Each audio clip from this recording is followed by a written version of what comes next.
सिंधु सरस्वती सभ्यता के निवासियों का आर्थिक जीवन।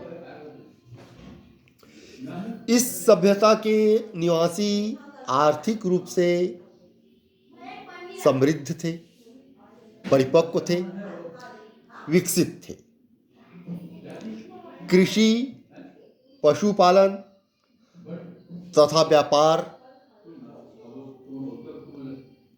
पूरी तरह से विकसित था।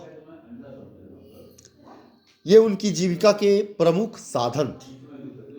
इस सभ्यता में उगाई जाने वाली 9 फसलों की अब तक पहचान हुई है। गेहूं, जौ, कपास, तरबूज तथा मटर उगाए जाने के प्रमाण मिले हैं। ऐसा प्रतीत होता है कि यूनानी लोगों को कपास की जानकारी सिंधु सभ्यता से प्राप्त हुई है, क्योंकि कपास को यूनानी लोग सिंडॉन नाम से उद्धृत करते थे।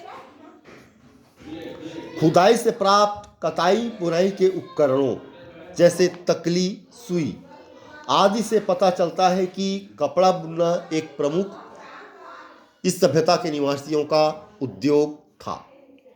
सिंधु सभ्यता में कोई फावड़ा या फाल नहीं मिला है, परंतु कालीबंगा से हड़प्पा पूर्व अवस्था की हल रेखा के साक्ष्य अवश्य प्राप्त हुए हैं। यहाँ लकड़ी के हलों से जुताई या खेती के प्रमाण प्राप्त होते हैं। व्यवस्थित रूप से सिंचाई का प्रमाण भी नहीं मिला है, किंतु जल संचयन के लिए बांधों का निर्माण का साक्ष्य धौलावीरा से अवश्य प्राप्त हुआ है। इस सभ्यता स्थलों में फसलों तथा फलों जैसे केला, नारियल, खजूर, तरबूज या नींबू का उत्पादन किया जाता था। इस बात के प्रमाण मिले हैं। बैल, गाय, भैंस, कुत्ते, सुअर, भेड़, बकरी, हिरण, खरगोश इत्यादि पशुओं को इस सभ्यता के लोग पालतू पशु की तरह इस्तेमाल में लाते थे।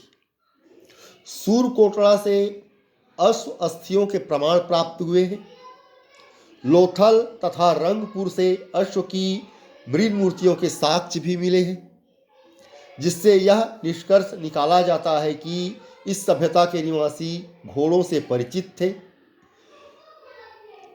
इसके अलावा हाथी तथा गैंडों से भी इस सभ्यता के निवासियों का परिचय था।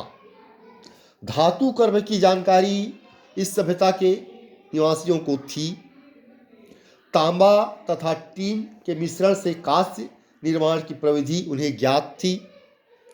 बंध, ढलाई तथा लुप्त मोम प्रक्रिया द्वारा धातुओं से वस्तुएं बनाई जाती थी।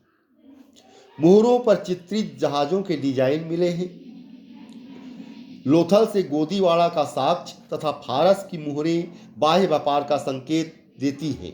ये वो प्रमाण है जिससे इस सभ्यता में व्यापार और वाणिज्य एक उत्कृष्ट स्तर पर था, विकसित अवस्था पर था। साथ ही बाह्य व्यापार, आयात निर्यात, सुदूर देशों से व्यापार के साथ ये प्रमाणित करते हैं। इसे इसका साक्ष्य मिलता है।